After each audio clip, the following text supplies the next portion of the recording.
হয়ে যায়। আমাদের বাংলাদেশের মানুষের ইমান মাশাআল্লাহ এত মজবুত, এটা লোহা দিয়া পিটাইলেও, কামারের লোহা দিয়ে পিটাইলেও আমাদের ইমান যায় না। নামাজ না পড়তে না পড়তে না পড়তে না পড়তে এমনি কেবল অন্তরে মোহর পড়ে গেছে, এরপরেও সে বড় গলায় দাবি করে নামাজ না পড়লে কি হয়েছে, আমার ইমান ঠিক আছে। ভাইরা আমার, রমাদানের এই আমলটা 5 ওয়াক্ত নামাজ সময় মতো পুরুষরা জামাতের সাথে, মা বোনরা ওয়াক্ত মতো। মা বোনদের একটা সমস্যা হলো, অনেক মা বোনরা জোহরের নামাজটা পড়েন 3টা 3:30টার দিকে, মেঘ কাজ করেন। কেন? কারণ দুপুরে ওনারা রান্না বাড়া করেন, রান্না বাড়া করতে গিয়ে ওনারা শরীর ঘামায় টামায় যান, তখন শয়তান এসে মাসালা নিয়ে হাজির হয়। শয়তান ওনার মাথায় একটা মাসালা ঢুকায়। কি মাসালা ঢুকায়?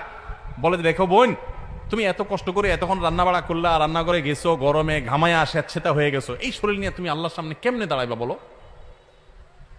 তো এবার বোন শয়তানরে জিগায় মনে মনে আর কি, তাহলে কি করতে হবে?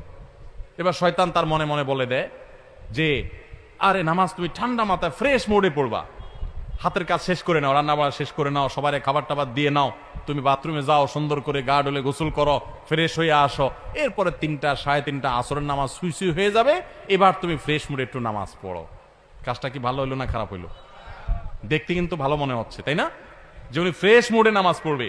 টাইম যদি পার হয়ে যায় তো এই ফ্রেশ মুডে 2 পয়সার কোনো মূল্য। আল্লাহ বলেছেন, ইন্না সলাতা কানাত আলাল মুমিনিনা কিতাবা মাওকুতা, নামাজ ইমাদার যে নির্দিষ্ট সময় পড়াটা ফরজ করা হয়েছে। এজন্য মা বোনরা সময় হওয়ার পর দেরি না করে, অনেক মা বোনরা মসজিদে আজানের অপেক্ষা থাকেন, বলে মসজিদে পুরুষরা নামাজ না পড়লে মহিলারা বাসায় নামাজ পড়া যাবে না। না ভাই, পুরুষদের উপর ইসলাম এত ঝুলায় রাখে নাই মা বোনদেরকে। আরে মা বোনদেরকে যে পাওয়ার ইসলাম দিয়েছে, পৃথিবীর নারীবাদীদের 14 গোষ্ঠীর জন্মের বহু আগে ইসলাম নারীদেরকে আকাশে তুলে রেখেছে। এরা এগুলা চিন্তাও করতে পারবে না, এত মর্যাদা দিয়েছে। উমরা যাবেন, পুরুষ হইছেন তো জোরে জোরে তলবিয়া পড়া লাগবে, রোজা আছেন আর গায়ে রোজা আছেন, কোনো মাফ নাই, ছাড় নাই। আর মহিলা হলে আস্তে আস্তে পড়বে, রিল্যাক্স মোড, কোনো টেনশন নাই, কি আরাম, চিন্তা করে।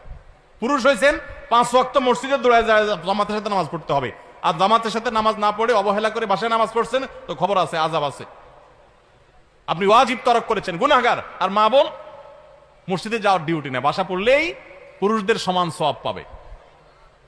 ভাই, একটা একটা করে আমি দেখাই, অন্তত 10-20টা আমল আমি দেখাইতে পারবো যে পুরুষদেরকে আল্লাহ এবং তার রাসূল কষ্ট করে করতে বলেছেন। একই কাজ মহিলাদের বিনা কষ্টে আরামসে রিল্যাক্স মোডে করতে বলেছেন, সব সমান, কোন কোন ক্ষেত্রে আরো বেশি। নবী সাল্লাল্লাহু আলাইহি ওয়াসাল্লাম বলেছেন, ওয়া বুয়ুতুহুন্না খায়রুল লাহুন্না, নবীজির মসজিদে এসে পুরুষরা নামাজ পড়ে যে সওয়াব পাবে, যেই মহিলা নবী সাল্লাল্লাহু আলাইহি ওয়াসাল্লাম পিছনে